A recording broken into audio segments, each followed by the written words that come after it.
We've often heard that masturbation is something completely normal. It's commonly accepted, even promoted, as a natural part of life. But how far can this habit be taken before it becomes problematic? How many times a day can you engage in it before it crosses the line into addiction? What happens when you simply cannot stop, no matter how hard you try? In this video, we'll explore these pressing questions and examine why you should take a step back and reconsider the impact of this habit. While it may seem harmless at first glance, this so-called normal act conceals a hidden trap that could harm your physical, mental, and emotional well-being. Before we dive in, let me address the attention-grabbing thumbnail and title. Yes, they're bold, but they were necessary to draw your attention to this increasingly common issue of our time. In the 21st century, countless young people and adults alike are losing their willpower to destructive habits like this. It's not just about one person or one generation, it's a widespread phenomenon that weakens us as individuals and as a society. Through this video, you'll gain a deeper understanding of what happens to the brain, both scientifically and philosophically, when indulgence turns into addiction.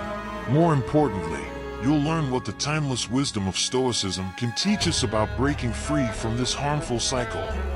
Before we start, don't forget to subscribe to this channel and turn on notifications. You'll find a wealth of content here to inspire you to live a stronger, wiser, and more fulfilled life. Let's begin. The science of masturbation, modern medicine, along with much of popular culture, tells us that masturbation is completely normal. It's seen as a healthy outlet, not only for humans, but for animals as well. Studies have shown similar behaviors in dogs and other mammals. However, this view of masturbation as entirely natural and harmless is a relatively recent perspective. Historically, the act was viewed very differently. In the past, masturbation was condemned on moral grounds. Especially for men, it was believed that spilling seed unnecessarily was wasteful and unproductive, preventing procreation and violating religious and social norms. For women, the fear was different. There was concern that masturbation would encourage them to seek pleasure independently, distancing them from traditional relationships with men. In addition to moral condemnation, there was also widespread belief that masturbation could lead to physical illness. People were warned that it could cause everything from blindness to insanity. While we now know these claims were unfounded, the stigma attached to masturbation persisted for centuries. Today, science has clarified many misconceptions. For instance, masturbation is known to help some men with insomnia. Research conducted by the French Institute of Health and Medical Research has shown that the male brain shuts down sexual desire after orgasm.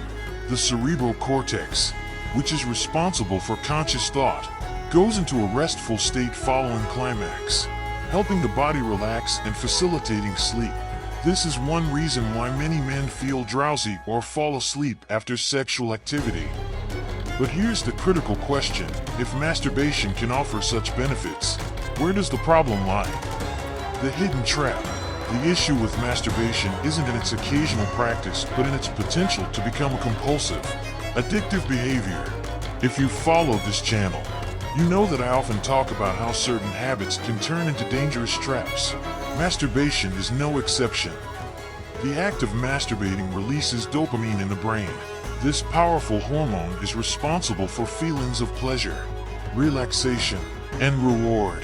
It's the same chemical released when we achieve a goal, eat something delicious, or engage in activities we enjoy. The problem is that dopamine is so pleasurable and addictive that it can easily lead to overindulgence. The Diagnostic and Statistical Manual of Mental Disorders, DSM, now recognizes excessive masturbation as part of hypersexuality disorder, categorizing it under obsessive-compulsive behaviors. When left unchecked, this habit can destroy not only a person's mental health, but also their relationships and family life. Over time, individuals may find themselves unable to control their urges, becoming slaves to their desires. This lack of control often leads people to seek out more extreme sources of stimulation, such as pornography, multiple sexual partners, or even visiting prostitutes. These behaviors, while initially seeming to satisfy the brain's demand for dopamine, only create more problems. Over time, the brain becomes desensitized, requiring even greater stimulation to achieve the same level of pleasure. As the brain adapts to this dopamine overload, it begins to block dopamine receptors to prevent further imbalance. This means that even though a person continues to engage in the habit, they feel less and less satisfaction each time. Frustration builds, leading to an endless cycle of compulsive behavior. Stoic wisdom and the battle for self-control. At this point, you may be wondering how Stoicism relates to all this. The ancient Stoics, great thinkers like Seneca, Marcus Aurelius, and Epictetus, dedicated much of their philosophy to mastering desires and passions. They believed that true freedom and happiness came from controlling one's impulses, rather than being controlled by them. The Stoics didn't condemn pleasure outright, but they emphasized the importance of moderation and self-awareness. Epicurus, a philosopher often associated with the pursuit of pleasure, wisely remarked that it is not endless indulgence but self-restraint that defines a truly good person. From a Stoic perspective, excessive indulgence in any passion, including lust, can lead to a loss of freedom. When we give in to our desires without reflection or restraint, we become their prisoners. True mastery lies in understanding and regulating our impulses, not in suppressing them entirely, but in channeling them constructively. A personal story of transformation.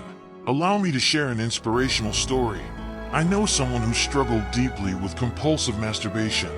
For them, it was a way to escape stress and find temporary comfort. However, this fleeting pleasure was always followed by guilt, shame, and frustration. Over time, their reliance on this habit began to affect their mental health, self-esteem, and relationships. Determined to break free, they turned to the teachings of the Stoics. By practicing mindfulness, self-awareness, and self-regulation, they gradually regained control over their impulses.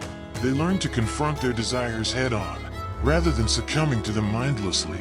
Today, they live a life of greater clarity, peace, and purpose. The path to true freedom. So, what does this mean for you? If you've been caught in a cycle of compulsive masturbation, it's time to take a step back and reflect. Are you truly in control of your actions, or have you become a slave to your desires? The Stoics teach us that true satisfaction doesn't come from indulging in fleeting pleasures, but from living in harmony with our principles and values. Compulsive habits, like excessive masturbation, can pull us away from our noblest goals and distance us from the happiness found in self-mastery. By practicing mindfulness and moderation, you can reclaim control over your life. Start small, acknowledge your desires, but don't let them define you. Focus on building habits that bring long-term fulfillment rather than short-term gratification. A call to action. My friend, it's time to take charge of your life. Do you believe that sitting at home, watching inappropriate videos, and indulging in fleeting pleasures will make you confident or successful?